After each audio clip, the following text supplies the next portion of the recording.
నమస్తే, నేను ఇందు. పాకిస్తాన్ భారత్ పై cyber attack చేసినట్టు తెలుస్తుంది. అంటే ఈ నేపథ్యంలో 15 లక్షల సైబర్ అకౌంట్స్ ని పాకిస్తాన్ హ్యాక్ చేసినట్టు తెలుస్తుంది. మరి ఈ క్రమంలోనే భారత్ సైబర్ ఆర్మీ పాకిస్తాన్ ను ఏకి పారేసినట్టు తెలుస్తుంది. మరి దీని గురించి మాట్లాడడానికి మనతో పాటు సీనియర్ జర్నలిస్ట్ జగదేవ్ గారు ఇప్పుడు మనతో ఉన్నారు. నమస్తే సార్. నమస్తే సార్, మరి ఇప్పుడు చూసుకోవచ్చు, అంటే పాకిస్తాన్ భారత్ మీద సైబర్ అటాక్ చేసినట్టు తెలుస్తుంది. అంటే సుమారు 15 లక్షల సైబర్ అకౌంట్స్ కూడా హ్యాక్ అయ్యాయి. సో దీనికి భారత ఆర్మీ కూడా ఆన్సర్ ఇస్తూ పాకిస్తాన్ ఏకి పారేసింది. సో ఏమంటారు సార్ దీని గురించి? ఇది ఎంతవరకు వాస్తవం అనేది మనం పూర్తి స్థాయిలో చెప్పలేము. ఎందుకంటే భారత ప్రభుత్వం దీనిపైన ఇంకా స్పందించలేదు, ధృవీకరించలేదు. మరోవైపు పాకిస్తాన్ మొన్నటి నుంచి కూడా పిచ్చి పిచ్చిగా అబద్ధాలన్నీ ప్రచురించడం, అబద్ధాలన్నీ బ్యాడ్ ప్రోపగాండా చేయడం అన్ని చేస్తుంది. ఎందుకంటే యుద్ధంలో మాదే పై చేయింది, మేమే గెలిచాం, భారత ఆర్మీని తరిమి కొట్టాం, మేమే చేసామని. అంటే కక్కలేక మింగలేక లోపల పెయిన్ ఉన్నా కూడా బయటికి మాత్రం అలా యాక్ట్ చేస్తున్నారు. ఎందుకంటే చాలా అద్భుతమైన పరిస్థితి, అంటే చాలా దీనావస్థలో ఉంది. ఎంత దీనావస్థలో ఉందంటే అసలు చెప్తున్నాను కదా, ఎటువంటి ఏ కోణంలో చూసినా, ఆర్థిక పరిస్థితి పరంగా చూసినా, జవాన్ల పరంగా చూసినా, లేదంటే ఎడ్యుకేషన్, అక్కడ ఉండే జీడిపి, లేదంటే వాళ్ళ యొక్క భౌగోళిక సదుపాయాలు అన్ని పరంగా కూడా ఫెయిల్ లో ఉంది. ఏం చేయాలో తెలియక ప్రధానమంత్రిగా ఉన్న అతను ఇప్పుడు అసలు బొడ్లుపై దేశం వదిలి పారిపోదామా, బంకర్లోకి వెళ్ళిపోదామా అన్నట్టున్నాడు. ఏది ఆర్మీ జనరల్ కూడా అదే పరిస్థితిలో ఉన్నాడు, ఏమీ చేయలేక. సో వీళ్ళు ఏం చేస్తున్నారు, ఎలాగో చేయలేం కాబట్టి సోషల్ మీడియా వేదికగా, లేదంటే న్యూస్ ఛానల్స్ వేదికగా మనం ఇట్లా చేసి భయపెట్టిద్దామని, అంటే మైండ్ గేమ్ అనమాట, ఆడుదామని చూస్తున్నారు. బ్రహ్మోస్ క్షిపణి కూడా మేమే పేల్చేసాం, ఆ తర్వాత వాళ్ళ స్థావరాలపై అటాక్స్ చేసాం, వాళ్ళ జవాన్లు కూడా 20 మంది చనిపోయారు, ఇలా చెబుతూనే ఉన్నారు. వాస్తవానికి మన దగ్గర చనిపోయింది జవాన్లు 2-3. బట్ అమాయక ప్రజలు ఎవరైతే ఉన్నారో బార్డర్ లో ఉన్నారు, వారు ఒక 17 మంది చనిపోయారు. ఈ పాకిస్తాన్ వాళ్ళు చేతకాక అమాయక ప్రజల మీద డ్రోన్స్ ద్వారా అటాక్ చేయడం వల్ల. సో ఇట్లాంటివన్నీ బ్యాడ్ గా చేస్తున్న నేపథ్యంలో వీళ్ళని ఎప్పటి నుంచో, అంటే ఈ రోజు సింధూర్ ఆపరేషన్ నడుస్తుందనే కాదు, ఇంతకు ముందు కూడా చాలా మంది వరకు భారతదేశం మీద వేసిన కన్ను ఏంటంటే ఆ వాటర్ ఐడిలో గానీ, ఇటు ఆధార్ లిస్ట్ ఇలాంటి వాటి మీద ఎక్కువగా వాళ్ళు టార్గెట్ చేస్తూ ఉంటారు.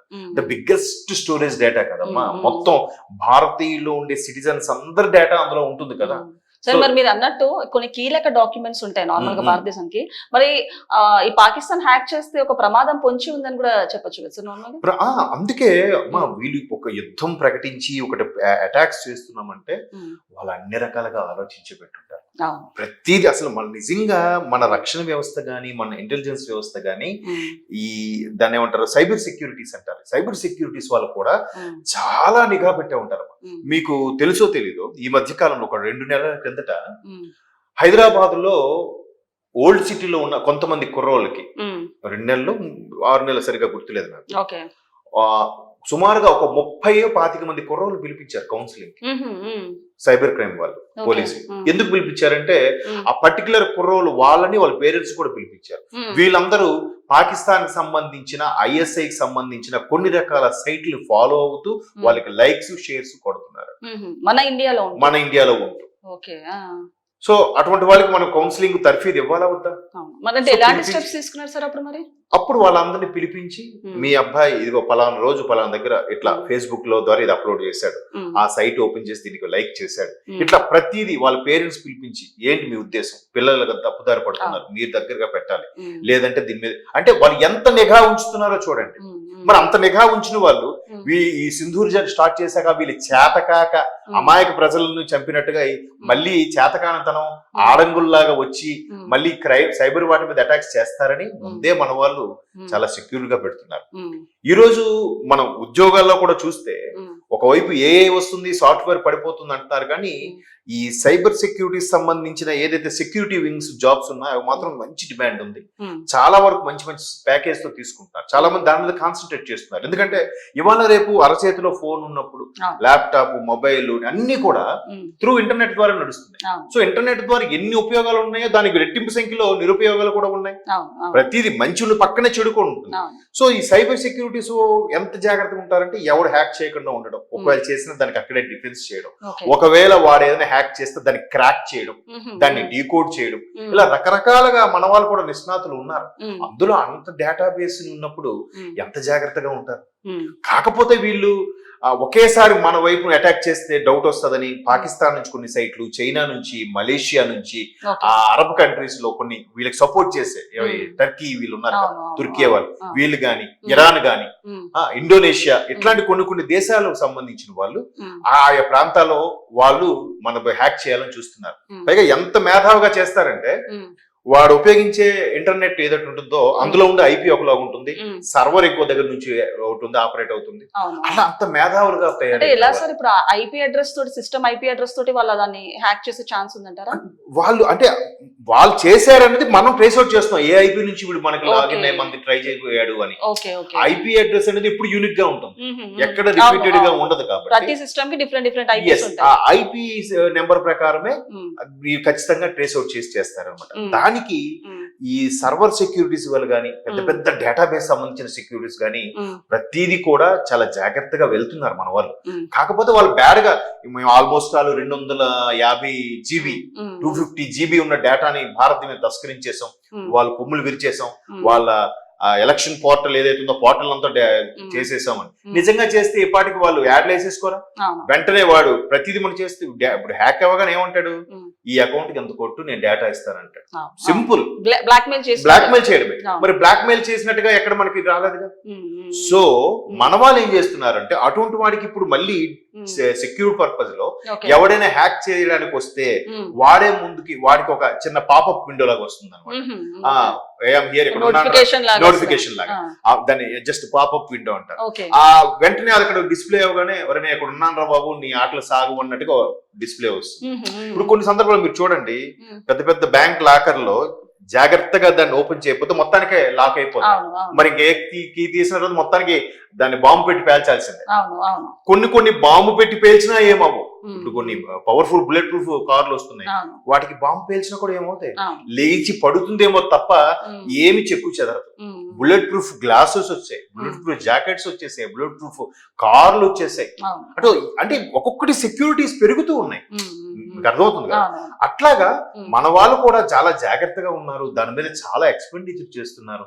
మీకు ఇంకోటి కూడా చెప్తున్నా, ప్రపంచ దేశాల్లో ఉండే అన్ని సెగ్మెంట్స్ లో ఎస్పెషల్లీ సాఫ్ట్వేర్ రంగంలో భారతీయులు ఏ రంగంకి వెళ్ళినా కూడా, ఏ దేశం వెళ్ళినా కూడా మినిమం 10 to 15% భారతీయులే ఉంటున్నారు కదా.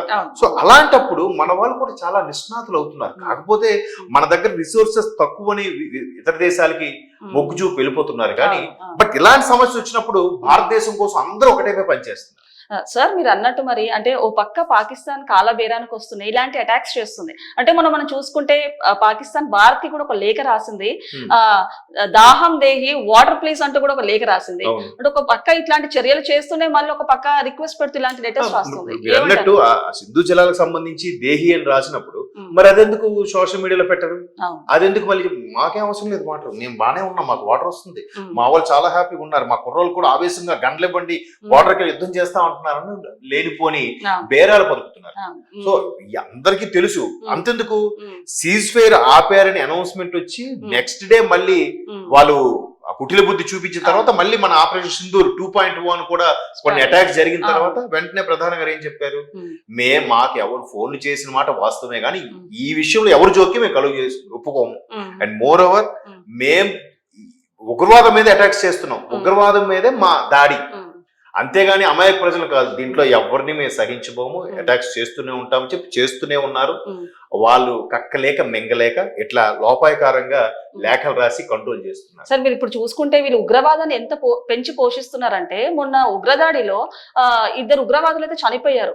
సో వాళ్ళకి సంబంధించిన తండ్రి అని ఒక మాట చెప్పారు, నాకు నిజంగా ఇంకా కొంతమంది కొడుకులు ఉంటే గనక వాళ్ళని కూడా నేను ఉగ్రవాదులనే తయారు చేస్తా. అంటే ఎవరైనా తల్లిదండ్రులు ఉంటే పిల్లల్ని ఒక ఉన్నత స్థాయికి తీసుకెళ్లాలని చూస్తారు, కానీ ఇలాంటి వ్యాఖ్యలు చేస్తున్నారు పాకిస్తాన్. ఆయన ఇంకా పిల్లలు ఉంటే ఉగ్రవాదం తీసుకెళ్తా అన్నమాట, మరి ఆయనే కనపట్టుకుని రావాల్సిందిగా తండ్రి, అంటే ఆయన మాత్రం ప్రాణభీతి ఉందా? సో ఆయన కొడుకు చనిపోతేనే ఆ పెయిన్ వచ్చింది ఆయనకి, మిగతా వాళ్ళ మనుషులు కాదా? అంటే కొడుకు చనిపోయినా కూడా ఇంకా ఉగ్రవాదాన్ని అవన్నీ ఏంటంటే వెనక నుంచి వాళ్ళని మాట్లాడించే మాటలు అవి. అంటే మా దేశంలో ఎంత పౌరుషంగా ఉంటారు, దేశం కోసం మతం కోసం ఎంత పిచ్చిగా ప్రవర్తిస్తారని చెప్పే ధోరణిలో చేయడమే తప్ప ఈ అంటే చేతకాని వాళ్ళ మాటలు అవన్నీ చేతకాని వాళ్ళ మాటలు. నిజంగా వాడు చక్కగా దేశం కోసం లేదంటే ఒక మతం కోసం పోరాడేవాడైతే ఎన్నో మార్గాలు ఉన్నాయి. దాన్ని చక్కగా ఒక ఆర్మీ జవాన్ చెయ్యి, లేదంటే ఒక మంచి సైబర్ సెక్యూరిటీకి దానికి అండగా ఇప్పుడు మనం అనుకుంటాం ఆ సైబర్ సెక్యూరిటీస్ ని ఎదుర్కొనే వాళ్ళ తయారు చేయి, ఒక నిష్ణాతుడిని తయారు చేయి. అలా చేయరు, ఎంతసేపు చంపు చావు మూర్ఖత్వంగా వెళ్ళిపోవడం. వాడు ఎందుకు పుడతాడో, ఎందుకు బతుకుతాడో, ఎందుకు చేస్తాడో కూడా తెలియని పరిస్థితిలో కుక్క చావు చేస్తున్నారుగా. వాళ్ళ బాడీలు కూడా తల్లిదండ్రులకు అందక మొన్న ఒక సోషల్ మీడియాలో వైరల్ అయింది. ఆర్మీ జవాన్లు ఒక ముగ్గురిని హతమార్చి చాలా చూపించారు.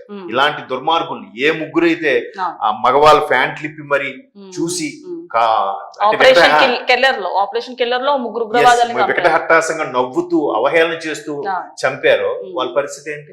ఇప్పుడు నా కొడుకు అని చెప్పుకోలేడు, వాడు దాన సంస్కారాలు కూడా రాలేడు. మరి ఇంకా వాళ్ళ మూర్ఖత్వం. మరి మనం సో మొత్తం మీద ఇవన్నీ పక్కన పెడితే మనం ఈ అటాక్స్ చేసే ముందే అన్ని రకాలుగా మనం ముందు ఒక షెల్టర్ లాంటిది, ఒక పెద్ద వాల్ లాంటిది కట్టుకొని అటాక్స్ దిగారు. సో అక్కడ చిన్న చిత్తగా హ్యాక్స్ అయితే అయి ఉండొచ్చు. అలా అయితే ఇప్పటికే ప్రభుత్వం ప్రకటించేది కూడా. యాక్చువల్గా ఇది జరిగి 2 days అవుతుంది, కానీ ఇప్పటిదాకా కూడా ఇక్కడ మీరు అన్నట్టు పిక్చర్ లోకి రాలేదు. Okay sir, thank you.